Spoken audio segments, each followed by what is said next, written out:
है भोजपुरी एल्बम का शूट करने के लिए, उन दर्शकों के लिए क्या कहना चाहते हैं? I love you. I love you.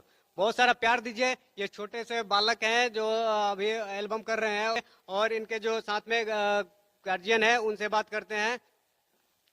बहुत पॉपुलर चेहरे हैं, ठीक है ना। हमारे छोटे बाबू हैं, इनका एक यूट्यूब चैनल्स भी है जिसपे थ्रीवियंस करके आता है ना, उस पर आप देखिएगा इनका, उसमें बहुत सारा है, डांस करते हैं, अच्छे एक्टर हैं।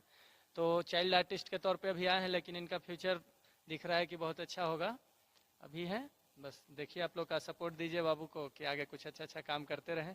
टैलेंट में कोई कमी नहीं है, और लर्न कर रहे हैं अच्छे से, एक्टिंग सीख रहे हैं, डांसिंग का और इम्प्रूव कर रहे हैं।